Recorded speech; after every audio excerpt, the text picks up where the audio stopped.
수강생 여러분, 안녕하세요. 지난 시간은 생태계 서비스 지불 제도에 대해 살펴보았습니다. 이번 시간은 탄소세에 대해 살펴보겠습니다. 탄소세는 세금의 일종이고, 세금은 국가가 제도에 의해 징수하는 것입니다. 그래서 탄소세를 알아보기 전에 먼저 공유지 비극의 극복에서 국가와 제도의 일반적인 역할에 대해 알아보고자 합니다.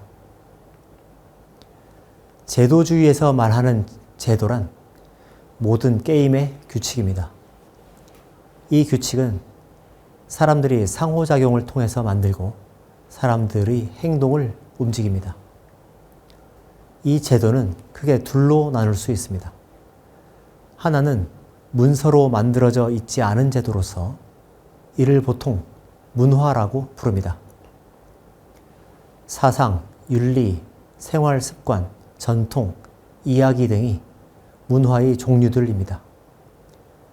또 다른 하나는 문서로 만들어져 있는 제도로서 이를 보통 법규라고 부릅니다.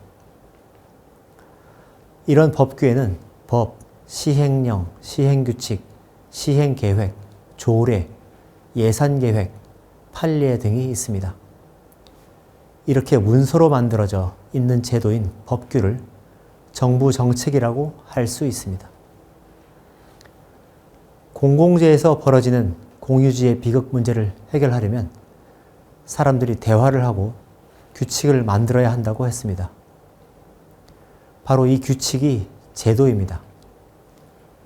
그런데 그런 제도 중에는 앞서 설명한 것처럼 문서화되지 않은 문화도 있고 문서로 만들어진 법규도 있는 것입니다.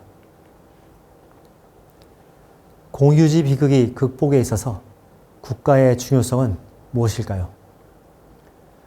공유지 비극에 대해 오해하는 사람들은 공유지 비극이 단지 마을 공동체에서나 일어나는 일이라고 착각하기도 합니다. 하지만 공유지 비극은 두 사람의 약속에서부터 전 세계 80억 지구촌에 이르기까지 모든 범위에서 일어나고 있습니다.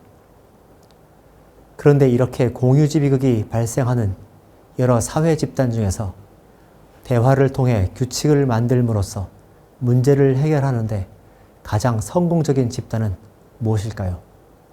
바로 국가입니다.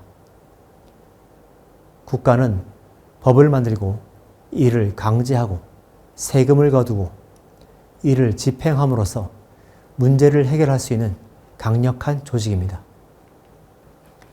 그렇게 국가가 어떤 공공의 문제를 해결하기 위해 만드는 약속이 바로 정책이고 이 정책의 형태는 앞서 본 것처럼 법률에서부터 조례와 예산안까지 다양하게 있을 수 있는 것입니다. 그래서 기후변화 문제도 결국은 국가별로 해결하는 것이 가장 쉬운 길이라고 생각합니다. 그러니 정책이 법률과는 별개로 존재하는 것이 아니라는 것부터 잘 이해하면 좋겠습니다. 그렇다면 시장 경제에서도 정부의 역할이 있을까요? 일부 자유주의 경제학자들은 시장에 대한 정부의 모든 개입을 싫어하기도 합니다. 시장에 맡겨두면 시장에서 알아서 할 텐데 왜 정부가 시장에 개입해서 완벽하게 기능하는 시장의 자원 분배를 왜곡시키냐는 것입니다. 그런데 이 사람들은 두 가지를 모르고 있습니다. 첫째, 정부가 질서를 유지해주지 않고 사람들에 의해서 자율적으로 운영된 시장은 역사적으로 한 번도 존재한 적이 없습니다. 둘째, 시장의 질서라는 것도 정부에 의해 공급되는 공공재입니다. 한국에서 인터넷 상거래가 폭발적으로 증가할 수 있던 이유는 인터넷 상거래에서 사기를 치는 판매자에 대해 정부가 강력하게 처벌함으로써 인터넷 상거래를 보호하고 있기 때문입니다. 그래서 구매자들도 인터넷에서 판매하는 사람들을 믿고 택배 주문을 할 수 있는 것입니다. 이런 정부의 개입이 없다면 자유시장은 존재할 수 없습니다. 즉, 심지어 정부가 아무런 개입을 하지 않는 것처럼 보이는 자유시장에서조차도 거래 질서의 보호라는 엄청난 개입을 정부는 하고 있는 것입니다. 정부가 시장에 개입하는 수단 중에 하나로서 세금이 있습니다. 세금에 대해서도 시장의 질서를 왜곡함으로 세금을 거두면 안 된다고 주장하는 사람도 있습니다. 하지만 앞서 본 것처럼 시장은 국가 없이 존재할 수 없습니다. 그리고 국가는 세금 없이 존재할 수 없습니다. 모든 국가는 어떤 형태로든 세금을 거두고 있습니다. 그러니 세금을 거두지 말라는 것은 터무니없는 주장입니다.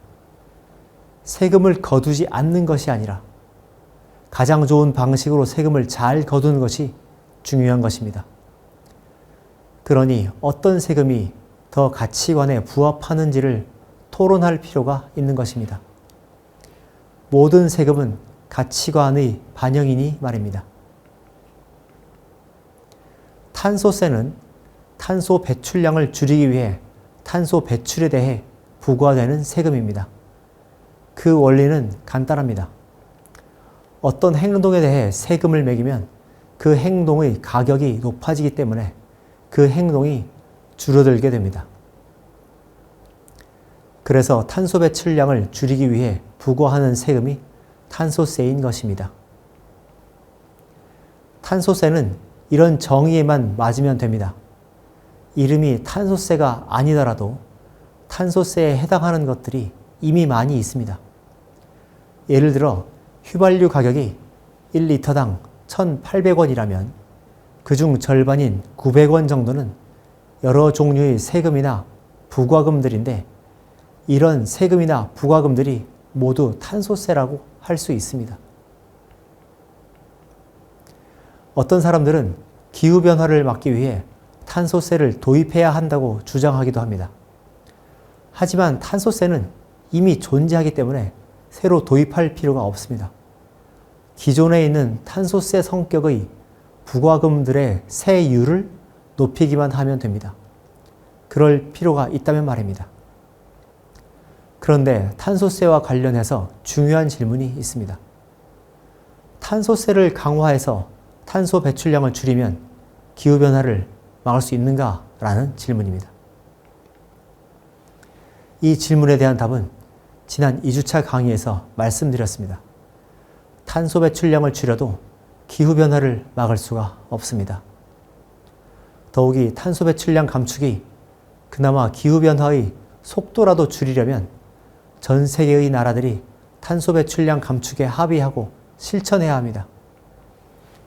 그런데 유엔과 같은 국제기구는 국가 정책에 강제력을 가지고 있지 않기 때문에 전 세계 국가들이 이에 합의하도록 강제할 방법도 없고 전 세계 국가들이 자국민들을 설득해서 이에 합의할 가능성도 거의 없습니다.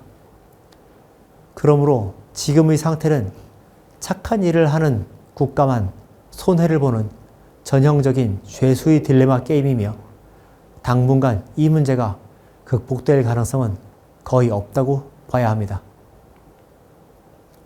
이번 시간은 탄소세에 대해 살펴보았습니다. 다음 시간은 탄소 배출권 거래제에 대해 살펴보겠습니다.